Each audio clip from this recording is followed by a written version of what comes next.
Dear student, welcome to all of you in the second video. Now let us continue chapter number 14. Name is elements, compounds and mixture. तर दुसऱ्या व्हिडिओमध्ये सर्व विद्यार्थ्यांचं स्वागत आहे. पहिला व्हिडिओ तुम्ही अगोदर पाहणं गरजेचं आहे. पहिला व्हिडिओ पाहिल्यानंतर तुम्हाला दुसरा व्हिडिओ या ठिकाणी पाहायचा आहे, कारण दोन्ही व्हिडिओ लिंक असणार आहे. ठीक आहे. नाउ द पुढे first concept is compound. Now what is compound? Compound means संयोग. What is compound? The substance formed by a chemical combination of two or more elements is called compound. Now what is compound? संयोग म्हणजे काय? The substance formed by chemical combination of two or more elements. दोन किंवा दोन पेक्षा अधिक मूलद्रव्यांच्या रासायनिक अभिक्रियेतून तयार होणाऱ्या पदार्थाला संयुग म्हणतात. कळलं ना? For example water, salt, sugar etcetera. पहा, संयुग म्हणजे काय? आपण पाणी पाहतोय, मीठ, साखर आहे, पोटॅशियम परमॅंगनेट आहे, असे बरेच उदाहरण आहेत त्या अवतीभोवती की आपल्याला आपण पाहतोय की ते दोन किंवा अधिक पदार्थ बनलेले असतात. म्हणजे ते स्वतंत्र स्वरूपात, म्हणजे मूलद्रव्य जसं आपण पाहतोय स्वतंत्र स्वरूपामध्ये आढळतं, तसं या ठिकाणी संयोगी म्हणजेच एलिमेंट जसं स्वतंत्र आढळतो तसं कंपाऊंड स्वतंत्र आढळत नाहीये. म्हणजेच ते दोन किंवा अधिक पदार्थ बनलेले असतात. पाणी आपण घेतोय, पाणी हा कशापासून बनलेला आहे तुम्हाला माहिती आहे का? तर पाणी हा हायड्रोजन आणि या ठिकाणी ऑक्सिजन यांच्या संयोगातून होतो. तर पाण्याचं फॉर्म्युला तुम्हाला माहिती आहे, H2O. म्हणजे हायड्रोजनचे दोन अणू आणि ऑक्सिजनचे एक अणू यापासून पाण्याचा एक रेणू तयार होतो. म्हणजेच त्यानंतर मीठ आहे NaCl, शुगर आहे C12H22, O11. म्हणजे असे आपल्याला अनेक उदाहरणं या ठिकाणी अवतीभोवती आपण पाहत असतो जे संयोगाच्या स्वरूपामध्ये या ठिकाणी आपल्याला आढळतात. म्हणजे संयोगी संकल्पना समजायला आहे की दोन किंवा दोन पेक्षा अधिक या ठिकाणी पदार्थ जर एकमेकांमध्ये मिसळत असतील आणि त्यापासून नवीन पदार्थ तयार होत असतील तर त्याला संयोग म्हणतात. तर कंपाऊंडिंग कन्सेप्ट क्लिअर आहे सर्वांची? ठीक आहे. The next is properties. Next concept is properties of compounds. मग संयोगाचे गुणधर्म आपण पाहूया. The first property is compound is made of two or more elements. Compound is made of two or more elements means आपल्याला संयुग जर तयार व्हायचा असेल तर त्यासाठी कमीत कमी दोन किंवा दोन पेक्षा या ठिकाणी अधिक या ठिकाणी मूलद्रव्यांची गरज असते. म्हणजे दोन किंवा दोन पेक्षा अधिक मूलद्रव्यापासूनच या ठिकाणी संयोग म्हणजे कंपाऊंड तयार होऊ शकतं. This is the first property of the compound. Do you understand? तुम्हाला समजले हे? हां. The second is molecules of compounds are made of atoms of different types. The molecules of compound are made of different types of atoms. म्हणजे या ठिकाणी संयुगाचे जे रेणू असतात, म्हणजे रेणूमध्ये जे अणू असतात ते एकाच प्रकारचे नसतात. म्हणजे ते कसे असतात? वेगवेगळ्या प्रकारचे असतात. म्हणजे आपण पाहतोय for example the formula of water is H2O. म्हणजे यामध्ये पाहतो आपण हायड्रोजन आहे, ऑक्सिजन आहे, NaCl, यामध्ये सोडियम आहे, क्लोरीन आहे, C12 कार्बन, हायड्रोजन, ऑक्सिजन.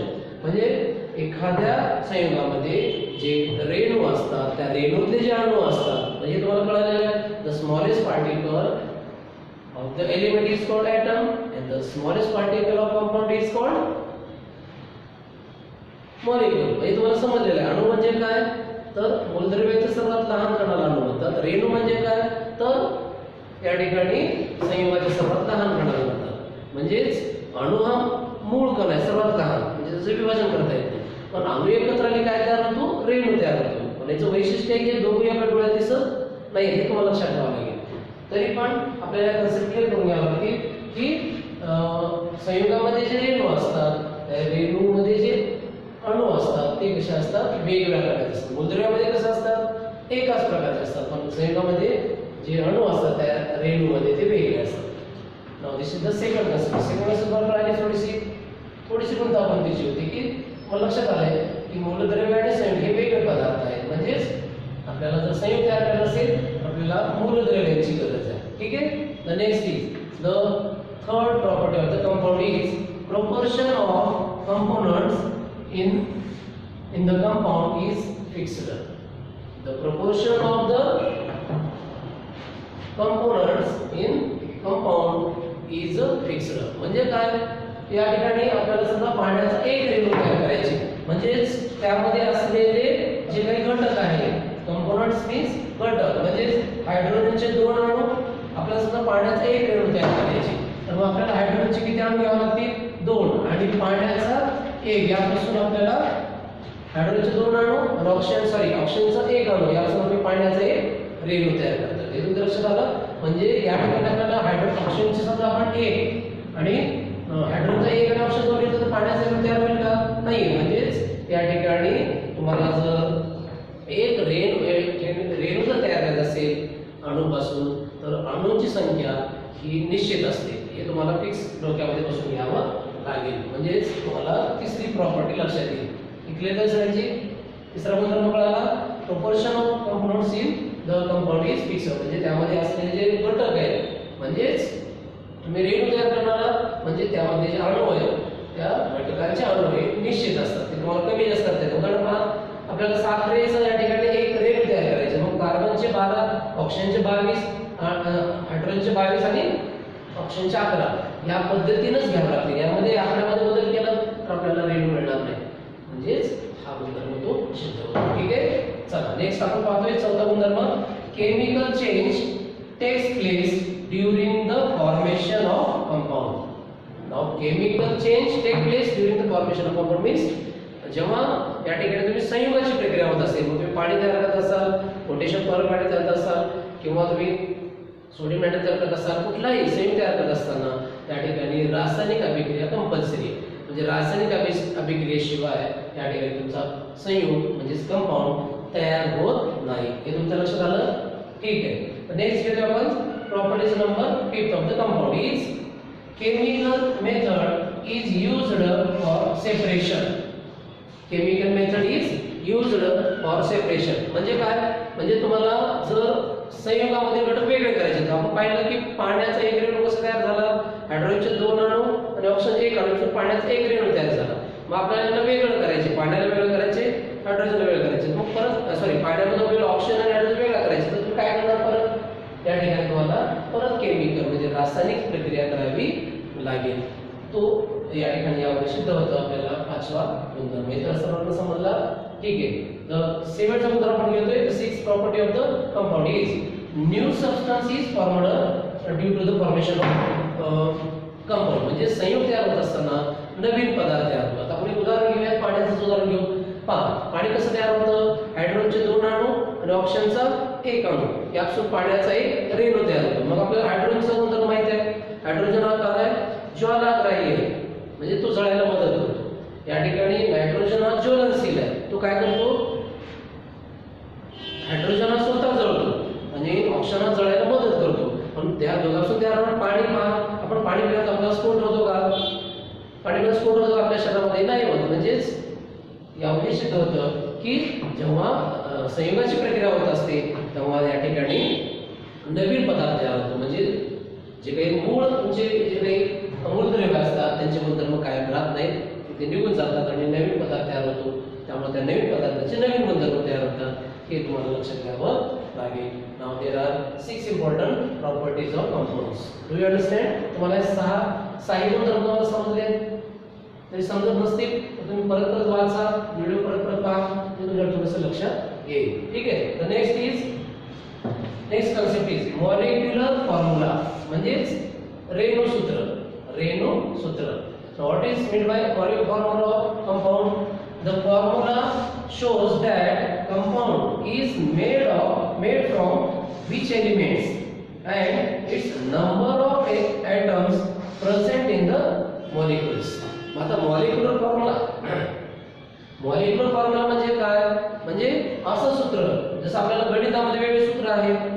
आपण या ठिकाणी चौरस क्षेत्र म्हणले बाजू, चौरसाची परिमिती म्हणली 4 बाजू, असे सूत्र तयार केले आहेत.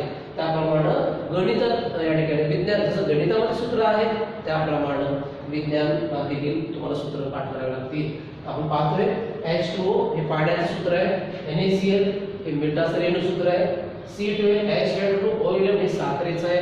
म्हणजे अशा पद्धतीने वेगवेगळे या ठिकाणी संयुगाला प्रत्येक संयुगाला सूत्र आहे, हे तुम्हाला पाठ करावे लागते. मग मॉलिक्युलर फॉर्म्युला जर कळाला की असं सूत्र की ज्या सूत्रामध्ये आपल्याला या ठिकाणी जे काही संयुग आहे तो कोणत्या मूलद्रव्यापासून बनलेला आहे, कोणत्या मूलद्रव्याचे किती या ठिकाणी अणू आहेत हे या ठिकाणी दाखवण्यासाठी, म्हणजे त्या रेणूमध्ये कोणत्या प्रकारचे अणू आहेत हे दाखवण्यासाठी आपल्याला या ठिकाणी रेणूसूत्राची मदत होते. म्हणजे थोडक्यात कंपाऊंड रेणूसूत्र मॉलिक्युलर फॉर्म्युला म्हणजेच काय, मॉलिक्युलर फॉर्म्युला कंपाऊंड म्हणजे काय हे लक्षात आलं तुमच्या की सोप्या भाषेत ज्याप्रमाणे आपण या ठिकाणी पहिल्या व्हिडिओमध्ये पाहिलं सिम्बॉल ऑफ एलिमेंट्स, जसं आपल्याला मूलद्रव्याचा संक्षेप करायचा असेल तर आपण काय केलं, शॉर्ट फॉर्म वापरला, सिम्बॉल ऑफ ऑक्सिजन को आपण लिहिलं.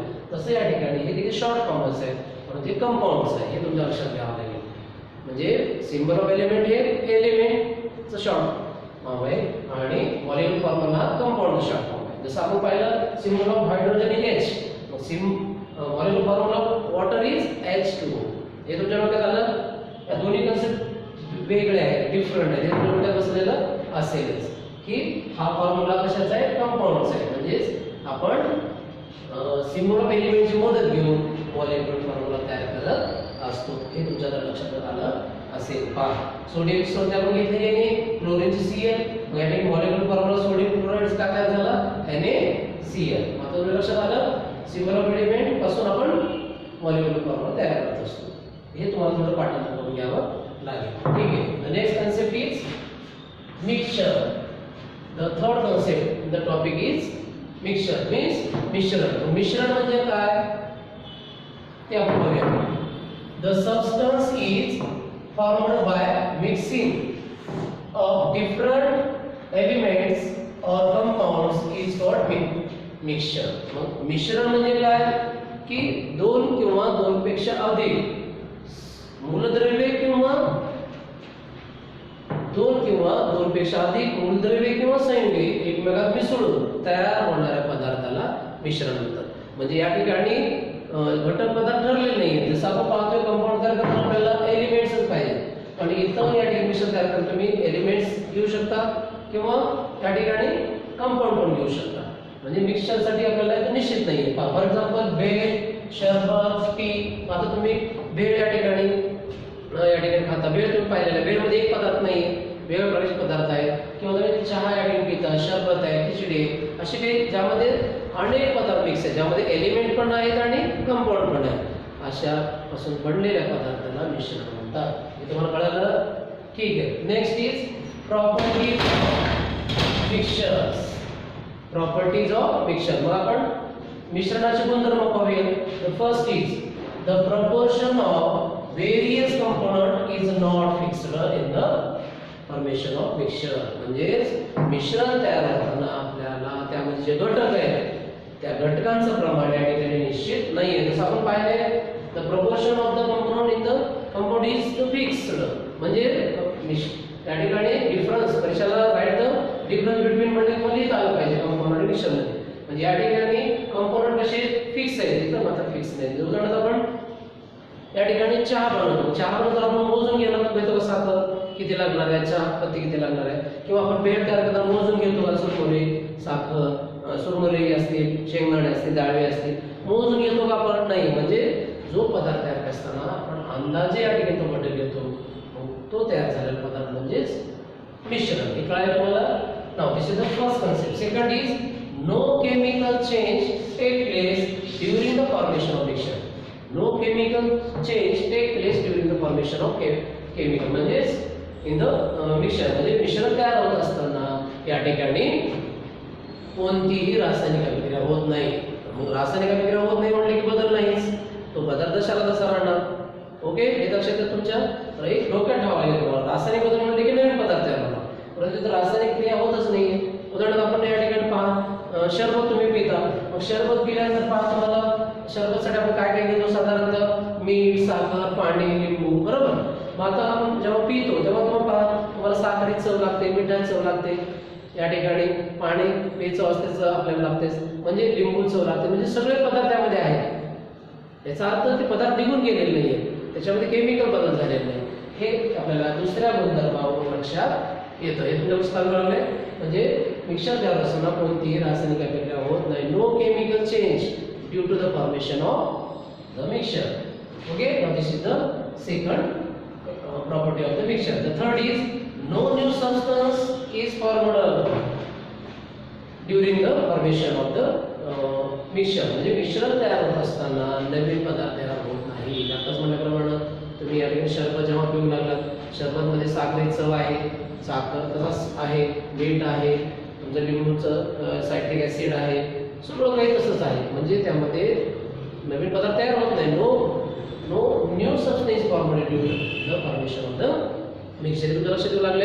हे बघा, इकडे मात्र कसं होईल, नवीन पदार्थ तयार होतो. म्हणजे तुम्ही कंपाऊंड मध्ये गेला तर नवीन पदार्थ तयार होतो, पण इकडे नवीन पदार्थ तयार होत नाही. तुमचे पदार्थ जशाला तसेच राहतात. नवीन पदार्थ जरी तो मिश्रण म्हणजे नवीन पदार्थ तयार होतो, आपण शरबत बनवलं, पण त्यामध्ये जे घटक आहेत ते निघून जात नाही, त्यांचे गुणधर्म कायम राहतात.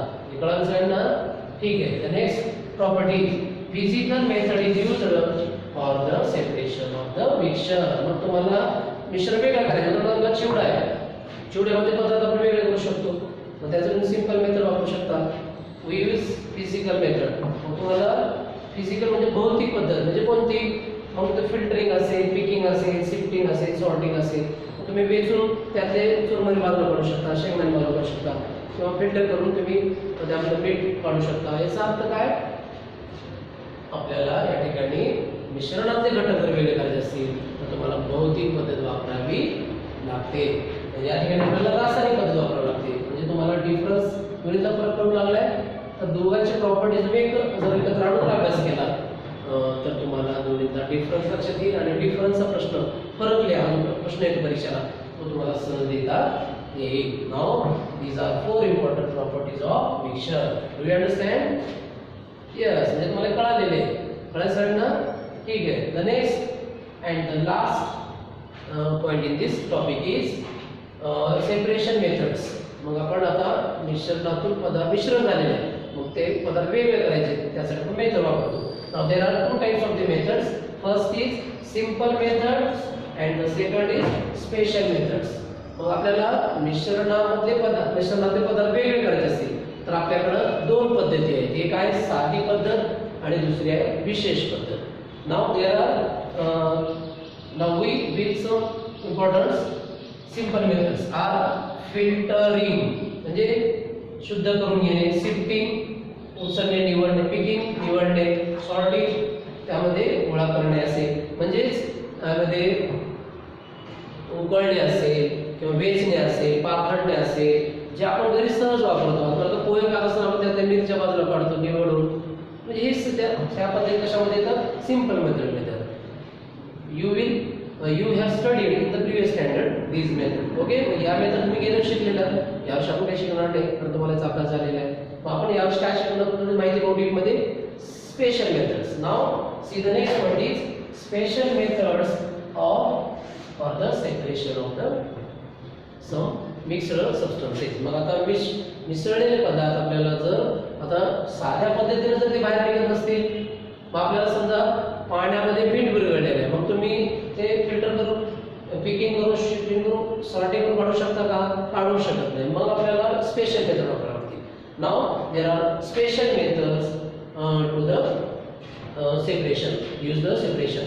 Now the first method is distillation method. Now see the picture of distillation method. Okay, पाहिला तुम्ही सर्वांनी? Now see on page number 97 the distillation method. distillation method पाहिला? ओके, मग या मेथडच्या साइडनं distillation method आपण याला मराठीत काय म्हणतो?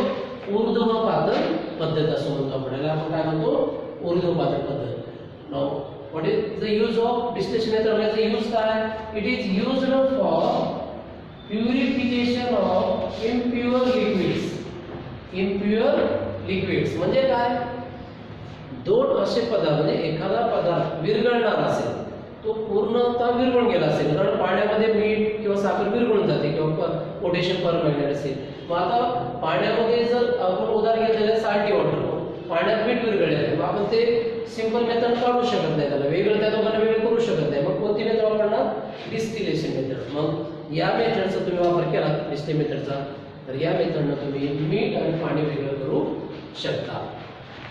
Now this is the first method is distillation method. मग तुम्हाला ऊर्ध्वपातक पद्धत समजली की जो पदार्थ विरघळतो तो वेगळा करायचा असेल तर तुम्हाला डिस्टिलेशन मेथड वापरावी लागेल. ठीक आहे. The second is separation method. पहा, now see the picture of the separation method. Separation method तुम्हाला दिसते. This is the separation method म्हणजे विलगीकरण पद्धत. याला आपण विलगीकरण किंवा विलगीकरण पद्धत असे म्हणतो. What is the use of separate method? It is used for separation of mixture of two liquids. म्हणजे दोन द्रव पदार्थ एकमेकात मिसळले असतील. उदाहरणामध्ये रॉकेल पाणी असेल, तेल पाणी असेल, बरोबर. असे दोन घटक जर आपल्याला वेगळे करायचे असेल तर आपण दुसऱ्या पद्धतीने करू शकत नाही. मग त्यासाठी सेपरेशन मेथडनं त्याचं मिश्रण जर आपण स्थिर ठेवलं की या ठिकाणी तुमचं तेलाचं तर वर तरंगतो, तेलाचं वजन कमी असतं पाण्यापेक्षा, पाणी बाजूला होतं आणि मग हे दोन आपण वेगळे करून घेऊ शकतो. ती मेथड म्हणजे सेपरेशन मेथड. त्याला विलगीकरण पद्धत म्हणतात. विलगीकरण समजली सगळ्यांना की दोन द्रव पदार्थ मिसळले असतील तर ते वेगळ्या करण्यासाठी ही पद्धत वापरतात. कळाली सगळ्यांना? ठीक आहे. नेक्स्ट काय आहे? Centrifugation method. Now third special method for the separation is centrifugation method. Now see the picture of the centrifugation. पाहिलं तुम्ही? Now this is the centrifugation method. Okay? Now what is the use of centrifugation method? It is used for separation of the solid particles in the liquids. म्हणजे एखाद्या द्रव पदार्थामध्ये असे काही स्थायू कण असतात जे आपण सहज दिसायला ते सूक्ष्म असतात पण स्थायी असतात, पण त्यांना आपण वेगळं करू शकत नाही. For example turbid water, milk. मग आता आपल्याला गढूळ पाणी आहे, दूध आहे, पण दुधामध्ये स्थायी गुण दिसतच नाहीत. मग ते कसे वेगळे करायचे? तर या ठिकाणी सेंट्रीफ्यूज अपकेंद्री पद्धत याला असं म्हटलं जातं मराठीत, अपकेंद्री पद्धत. या अपकेंद्री पद्धतीचा वापर करून या ठिकाणी आपल्याला ते पदार्थ असं या ठिकाणी मशीनमध्ये ठेवून फिरवले जातात. त्याप्रमाणे ते स्थायी कण जे सूक्ष्म आहेत, स्थायी आहेत, मग ते एकमेकांना चिटकले जातात आणि तळाशी जमा होतात. या पद्धतीने आपल्याला या ठिकाणी स्थायी कण या पदार्थातून मिश्रणातून वेगळे करता येतात. Now this is the centrifugation method. तिसरी मेथड समजली सगळ्यांना, अपकेंद्री पद्धत. And the last is chromatography method. Means रंजक द्रव्य पृथक्करण पद्धत. रंजक द्रव्य पृथक्करण पद्धत. Now see the picture of the chromatography methods. रंजक द्रव्य पृथक्करण पद्धत. What is the use of chromatography method? It is used for separation of two or more substances are dissolved in small proportion. पहा, म्हणजे in the same solution, म्हणजे एकाच द्रावणामध्ये या ठिकाणी दोन पदार्थ किंवा अधिक पदार्थ हे अल्प प्रमाणात विरघळले असतील. उदाहरणामध्ये फॉर एक्झाम्पल इन ब्लड, तर रक्त आहे, रक्तातले घटक आपण सहज कुठल्याही पद्धतीने आपण वेगळे करू शकत नाही. त्यासाठी आपल्याला क्रोमॅटोग्राफी मेथड वापरावी लागते. मग या ठिकाणी वेगवेगळे आपण लिटमस पेपरचा वापर करून वगैरे शाई असेल साहित्य घटक आपण वेगळे सहज करू शकत नाही. यासाठी आपल्याला क्रोमॅटोग्राफी मेथड वापरावी लागते. या प्रयोगाचं जर तुम्ही वाचन केलात, सगळे प्रयोग जर वाचलात तर तुम्हाला सहज या सगळ्या मेथड लक्षात येतील. Now there are 4 important methods for the use of the separation of the mixture. म्हणजे मिश्रणातले घटक जर वेगळे करायचे असतील तर त्यासाठी साध्या पद्धती तुम्हाला गेल्या वर्षी झालेल्या आहेत, आता तुम्हाला समजल्या आठवल्या थोड्या, आणि स्पेशल पद्धती समजल्या असतील त्यासाठी दिलेले प्रयोग सगळे काळजीपूर्वक वाचा. आणि समज असेल तर तुम्ही आता ऑफलाईन शाळा सुरू झालेली आहे आणि ऑफलाईनमध्ये या ठिकाणी तुम्ही अडचणी आता हमखास या ठिकाणी आता विचारू शकता. म्हणजेच तुम्हाला परफेक्ट या ठिकाणी प्रत्येक घटक कळालाच पाहिजे. तर अशा पद्धतीनं आपण आज 14वा घटक काय केलेला आहे, पूर्ण केलेला आहे. तर सर्वांना समजलं असेल. थोडंसं वेगळा हा घटक घेतलेला आहे. व्हिडिओची अडचणच अशी असते की आपल्याला सविस्तर असं घेता येत नाही, कारण व्हिडिओ मोठे होत जातात. म्हणून तुम्ही म्हणजे हे थोडं नोट्स पद्धतीने शिकल्यावर तुम्हाला घटक समजला असेल तरी पण डीपमध्ये समजण्यासाठी पुस्तक वाचन करा. ऑफलाईन आता शाळा सुरू झालेली आहे, शाळेत तुम्ही विचारू शकता. ठीक आहे. सर्वांनी आता हा घटक पूर्ण झालेला आहे. तर 14व्या घटकाचे तुम्हाला वर्गपाठ पूर्ण करायचे, गृहपाठ मी तुम्हाला नंतर देणार आहेच. ठीक आहे, घटक समजले सर्वांना? ओके.